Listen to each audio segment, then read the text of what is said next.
I hope she breaks your heart. Yeah, same, bro.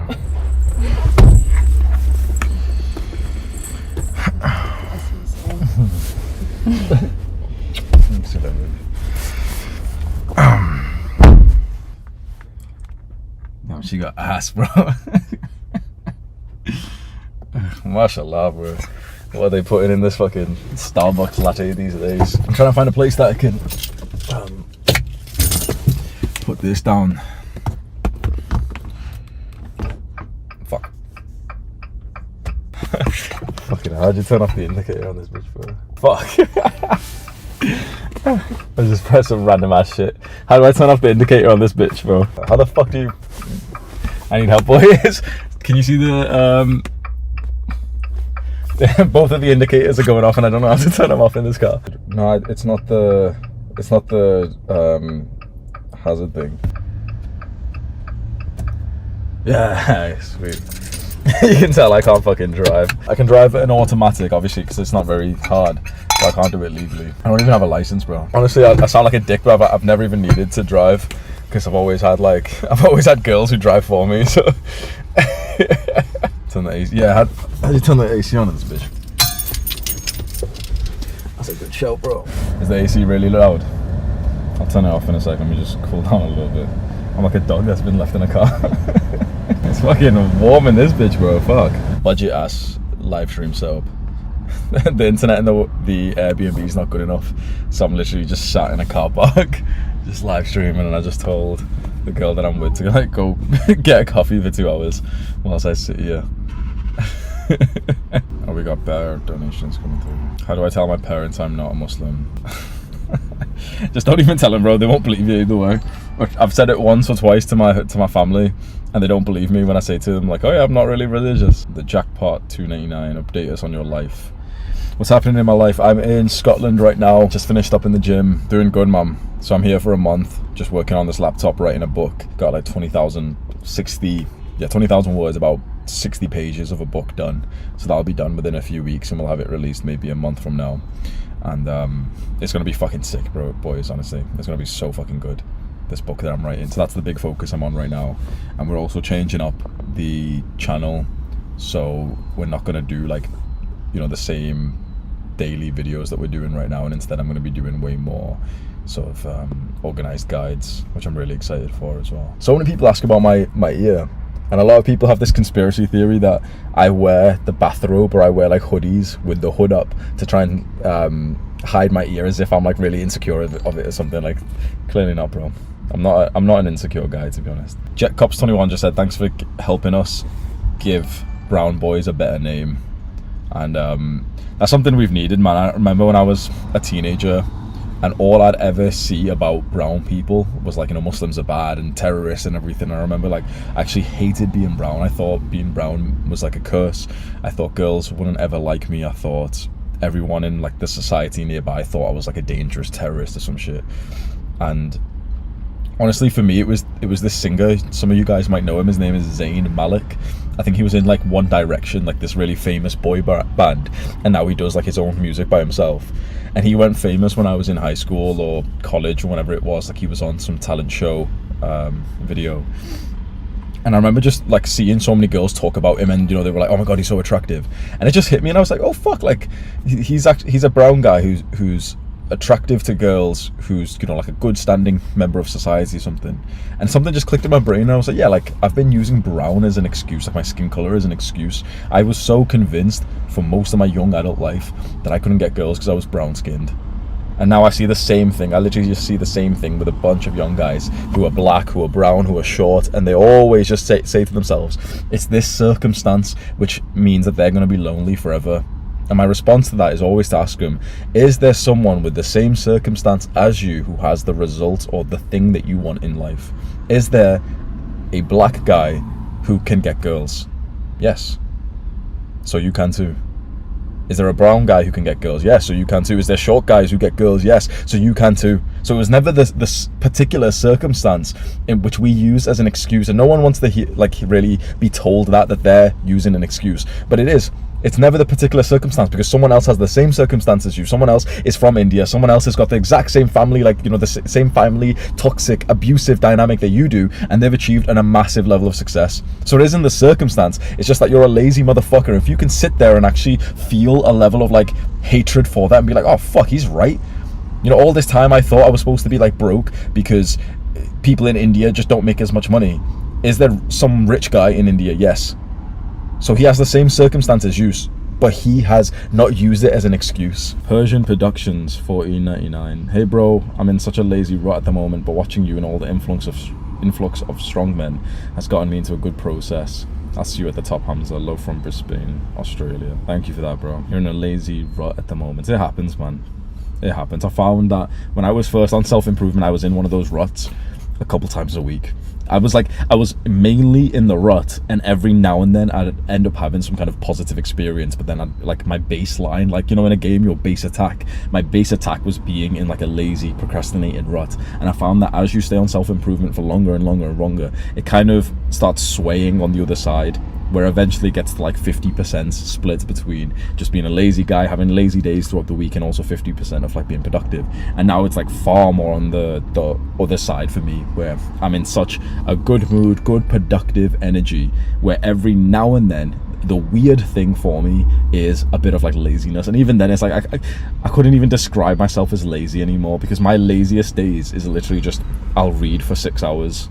That's it. Like, that's my worst behavior. It's just that I'll read instead of really wanting to sit down and record videos. Sometimes I don't want to record when I probably should, so I don't record, and I end up reading productive stuff instead. So you just got to stay on it, man. You got to almost have this mentality that you kind of deserve to be in a rut right now, because you've spent like 20 years just being a jackass. And I don't say that to be insulting, but you spent 20 years being a Jeffrey, so you deserve to have this slow progression to becoming more like Adonis. You can't just suddenly have 7 good days a week. Dodo Jr., what's your book about and how much will it cost? I don't know how much it'll cost, but it'll just be like a normal book price. What it's about, it's principles for men.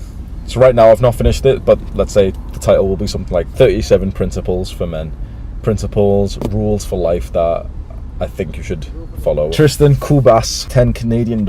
Advice for love of your life moments. Getting super close with a girl, but it's super fast. I would never use the phrase love of your life ever again, bro. Not only one, does it sound cringe, but two, it's based on this like blue pill modern narrative that you're gonna have like this one girl who's so perfect for you and that you should do everything for, and it's not the case anymore. It's not reality.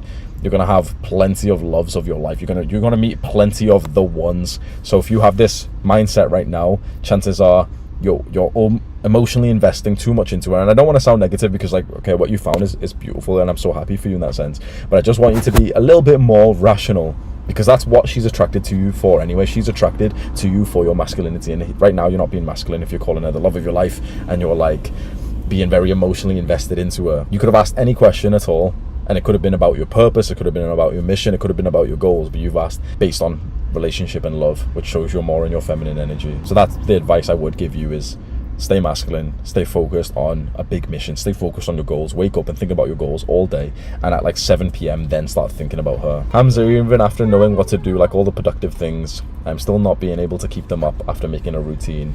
I am back on my Jeffrey days. Any tips? This is something I help a fair amount of guys with. You know what to do, and you sometimes do it, but you just don't do it consistently enough to really see good results, and it pisses you off. You have to understand that you're not that great. You have to understand that you're still 95% of a Jeffrey. You've been a Jeffrey for 20 years of your life, and so you need to lose this level of ego that you have to think that suddenly after watching a few videos of mine or Ali Abdul's video, you know, some video or some book, that suddenly you know about self-improvement, and you're actually pissed off that you can't just be on perfect self-improvement. You can't just do 7 good days out of 7. You don't deserve to have 7 good days.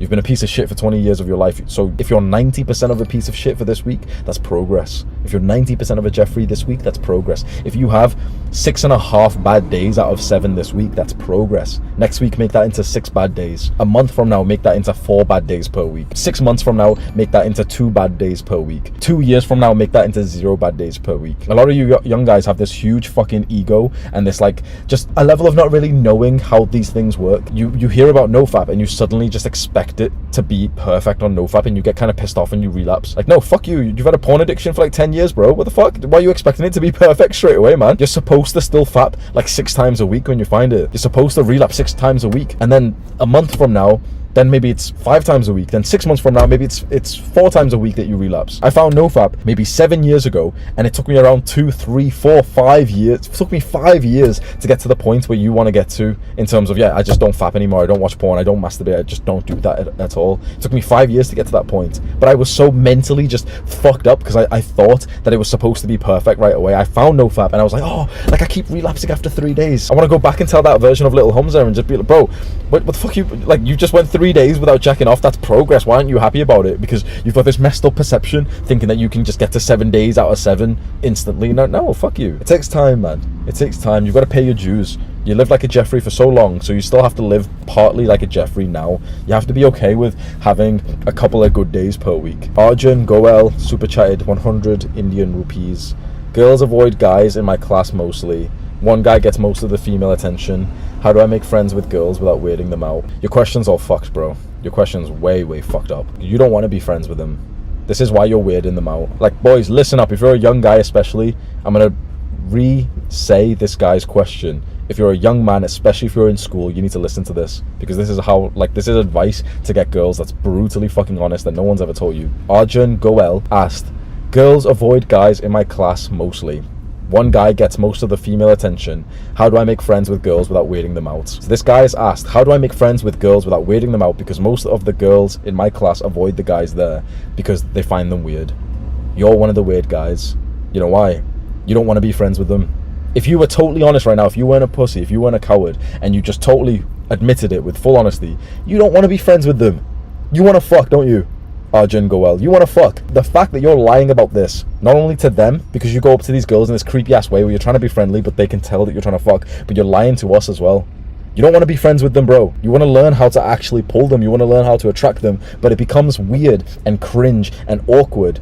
You become one of those guys that gets ignored when you try to go up to them as like this fucking friend. You guys have been convinced, like you young guys especially, have been convinced to never polarize women, to never sort of show them that you're attracted to them, to never outwardly show any display at all that you actually want to have sex with these women. You've been conditioned to be such pussies, to like pretend to be friends first, and this is why girls don't respect you. No girl is ever going to respect a guy who tries to like friend his way into a pussy. You go up there, you make your intentions clear that you're attracted to her and that you want to get her number, that you want to speak to her, and if she rejects you, which 90% of women will, you shrug your shoulders and be like, okay, sweet. That's how you get the respect of girls. You don't want to be their friend, bro. And it's interesting that the same guy said one guy gets most of the female attention in his entire class, which is the 80-20 rule. The top 10% of men get pretty much every girl's attention, and the bottom 90% of men are trying to be friends with those girls. So you choose which group you want to be in. If you want to keep asking questions like, oh, how do I be friends with girls without weirding them out, you're going to stay in the bottom 90%, bro. Or you go up to her, you make your intentions clear, you go up to her with some level of confidence, and of course you're going to be nervous, but there's that girl you find cute, just literally go up to her, I've always thought you were cute, and it's cringe and it's uncomfortable and she's going to say no and it hurts. Oh well, 30 seconds later you're moving on with your life instead of having this obsessive crush for weeks and months. And fuck, bro, when I was in high school, that was my life story, was literally just never polarizing these women, never actually making my intentions clear, never showing them that I was attracted to them, always staying safe, never risking rejection. And so instead of just a 30-second uncomfortable conversation of getting rejected, I would instead obsess over this girl for weeks and months up until she'd end up getting a boyfriend and my heart would be broken. Fuck that. You're attracted to a girl, as fast as possible go up and tell her and just see what happens with that. The guy who ends up dating these girls and sleeping with them is the guy who just risked rejection and didn't ask a question like, oh, how do I try and be friends? I'm sorry, like, you know, to criticize you so much, Arjun Goel, you're probably a nice guy, but like that's some pussy shit, bro. That's one of the most cringy questions you could ask, which is like, how do I make friends with girls without weirding them out? Don't. Stop trying to be friends with girls you don't want to actually be friends with. AED $10. How to not run out of things to say. Meditation. Why do you want to not run out of things to say? A lot of young guys who don't really have good social skills really ask this question, like, okay, Hamza, like, I've followed your social skills advice and I've made some friends, or, you know, I've started speaking to new people, which is really good, but then I run out of things to say, so what should I say? Like, how can I think of more things to say? And I always see this with younger guys who've got less confidence and they've got, like, you know, slightly worse social skills. You don't need to always keep saying something. It's totally normal to run out of things to say and not say anything for some time. Young guys especially get really uncomfortable when there's nothing to be said. I'm not sure if you watched, there was a previous stream I did where I got onto Discord calls. I did this like a week ago, and I got onto Discord calls to like coach people live on a live stream on YouTube. So I'd, you know, hop into the call, and all of the young guys, they just kind of just keep talking and talking and talking and talking and talking. They'd end a conversation like one point and they just keep talking because they were so uncomfortable of not saying anything. They're so used to just saying something up until someone interrupts, and then, you know, there's a new topic. It's totally fine. Imagine me and you were in a conversation that if I was talking about this one thing right now, like this current topic of, you know, what to say, whatever, as soon as I've made my point, it's okay for me to just stop and just look at you and smile. It's okay for us to just sit here for a few minutes. It's okay to not have something to say. So the question shouldn't be how to not run out of things to say. The question should be, how can I be okay with silence? And I think that comes from a level of confidence and happiness about your own life, because a lot of like sort of unhappy people seem to like need to fill up the conversation with buffer, like, you know, just filler talk. It's okay to just embrace, like this guy just said, Chris took flight, just said, sometimes you got to embrace awkwardness, and I totally agree with that. Sometimes it's fine to just sit there and like not have anything to say, man. Israel super chatted $4.99. Hey Hamza, I'm a young man, 19, with autism. Any advice for overcoming social awkwardness and making friends? Overcoming social awkwardness, what I would say is, I'm not knowledgeable on autism, so I could be wrong here. Maybe someone more will be, you know, wise on this. But what I would say to you is don't label yourself with anything. So it's easy for you right now, Israel, it's easy for you to say, okay, I've got autism and that means that I'm going to be socially awkward and I need to improve that. I wouldn't add that extra label to yourself, and instead just think, okay, my level in my social skills is quite low. I simply just need to improve my social skills. I think adding that extra label of like, oh, I'm autistic, or another young man can say like, oh, like I'm depressed, so it's going to be harder for me. Oh, I'm this. Adding that identity to yourself makes it so much harder, because you're pretty much saying, okay, I'm not a normal person who can do, you know, the normal things. I'm special and I'm worse than everyone else, and so you almost expect yourself to perform worse. Don't keep telling yourself, oh, I'm autistic and stuff. Just say to yourself, yep, I haven't improved my social skills that much. Yeah, I would tell myself that if I was in your position. I'd just say, yep, there's nothing particularly wrong with me. I simply just need to improve my social skills. So what I'll do is I'll go onto Amazon and I'll search social skills, and I'll go and buy a couple of those books and read those books. I'll go onto YouTube and search social skills guide and watch a couple of those videos, and I treat myself just like a normal person who simply just has the desire to level up his social skills. Hamza, where should I meet quality women? P.S. Are you proud of yourself from where you've come on this journey? You've done amazing. Where should you meet quality women? Personally, my way of meeting women, I think it's the best I've ever heard. You know, you've always heard about like, oh, cold approach and nighttime game and Tinder and Instagram and everything. Mine has always been, not always, it's somewhat of like a new thing, maybe in the last year or so.